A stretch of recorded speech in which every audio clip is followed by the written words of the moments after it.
Today we'll talk about how can you enable updates from Phantoms on your Phantom app. We're going to figure out the solution on how you can do that on your app. So you just follow these ways, then it's going to work with you. All you have to do in the first, you just go here above your name, just click on it. So then it's going to take you to this list. It's going to show for you like this here. Then you go above this sign, click on it. So then it's going to take you to this list. It's going to show for you like this here.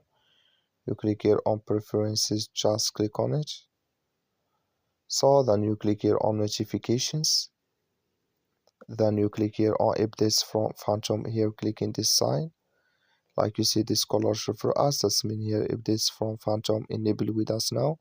That's all you have to do. Thank you for watching. Don't forget to support us by liking, subscribe.